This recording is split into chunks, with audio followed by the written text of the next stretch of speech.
समर्थ श्रीराम. दशक 2, समास 7. सत्वगुण लक्षण.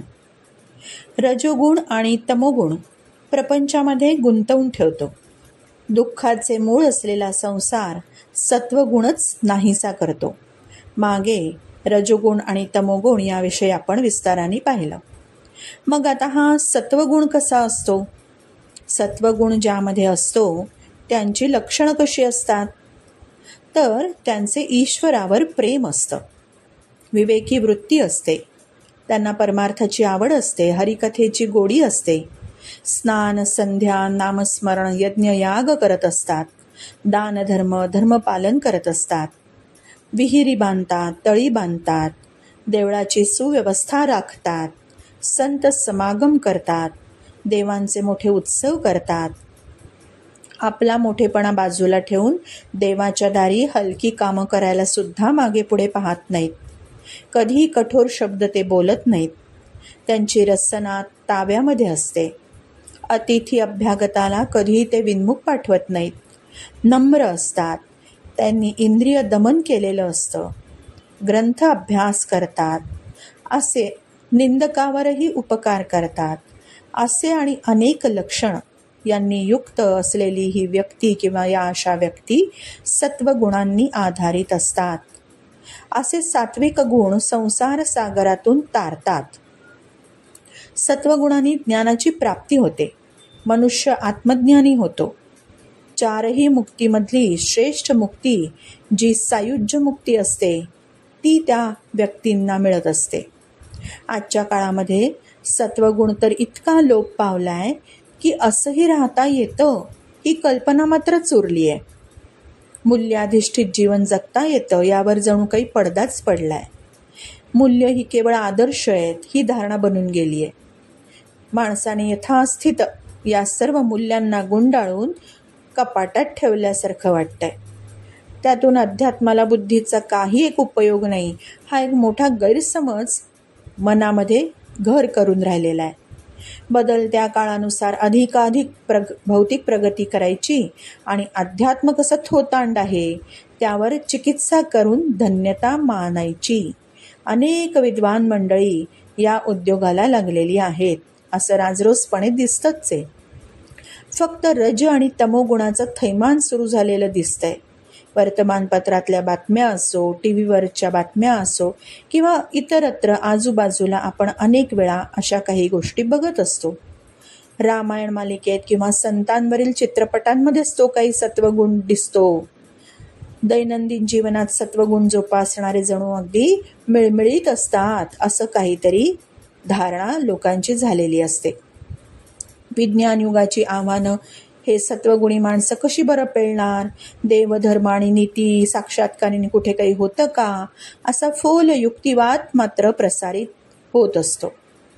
पण समर्थ ते समर्थ, समर्थांचा बुद्धियोग बुद्धिपुरस्सर आहे. समर्थांचा भक्तियोग अत्यंत बुद्धिप्रधान आहे. केवळ देवभोळेपणा, केवळ पोकळ आशावाद, टाळ कुटण्याची भक्ती त्यांना मुळीच मान्य नाही. ज्ञानाच्या अधिष्ठानावर विराजमान असलेली भक्ती अर्थात ज्ञानोत्तर भक्तीचाच त्यांनी पुरस्कार केलेला आहे. रूढ्या अंधश्रद्धेला त्यांनी छेद दिलाय. तंत्र मंत्र, हलक्या देवतांचे पूजन, हठयोग, बळी देणं साफ खोडून काढलंय त्यांनी.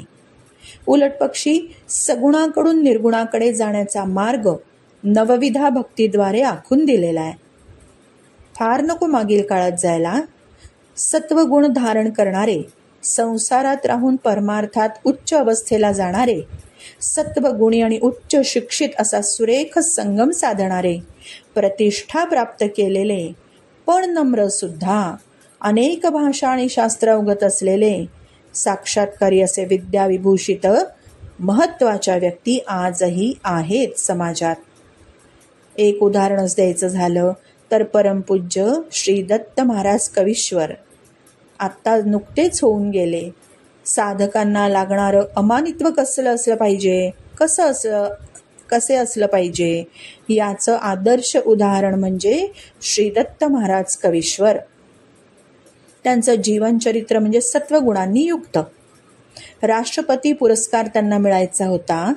मंडळींनी त्यांना तयार व्हायला सांगितलं. घरची मंडळी घेऊन गेली.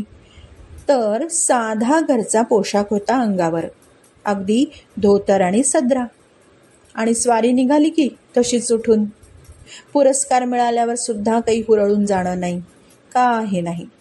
सत्वगुणी माणसं बाहेरून साधी असली तरी अंतरंग अत्यंत व्यापक असतं, समतोल असतं. आणखीन एक असंच व्यक्तिमत्व म्हणजे गुरुदेव रानडे, रामचंद्र दत्तात्रय रानडे. हे निंबर्गी संप्रदायातील नवनाथांच्या परंपरेतील. गुरुदेव रानडे दासबोधाचे चाहते, समर्थांच्या मार्गाचे अनुसरण करते.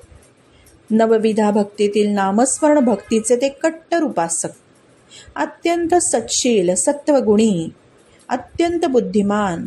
मॅट्रिकच्या परीक्षेमध्ये जगन्नाथ शंकर शेठची स्कॉलरशिप मिळाली त्यांना.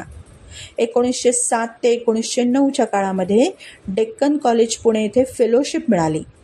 1913ला एम एला संस्कृत घेऊन प्रथम श्रेणीमध्ये प्रथम क्रमांकाने उत्तीर्ण झाले आणि तदनंतर फर्ग्युसन कॉलेजमध्ये प्रोफेसर म्हणून रुजू झाले. त्यानंतर अलाहाबाद विद्यापीठाचे कुलगुरू म्हणून त्यांनी काम पाहिलं. ऐहिक प्रगतीबरोबर सत्वगुण जोपासून कठोर साधना त्यांची नियमितपणे होत होती. आत्मज्ञानाच्या विचारात नीती विचार येतो आणि नीतीला भक्तीची जोड हवी याबद्दल ते अत्यंत आग्रही होते. आत्मसाक्षात्कार ही प्रकट विद्या आहे आणि सबीज नाममंत्राने देवाचा साक्षात्कार याच जन्मी होऊ शकतो, त्यांचं हे सांगणं होतं.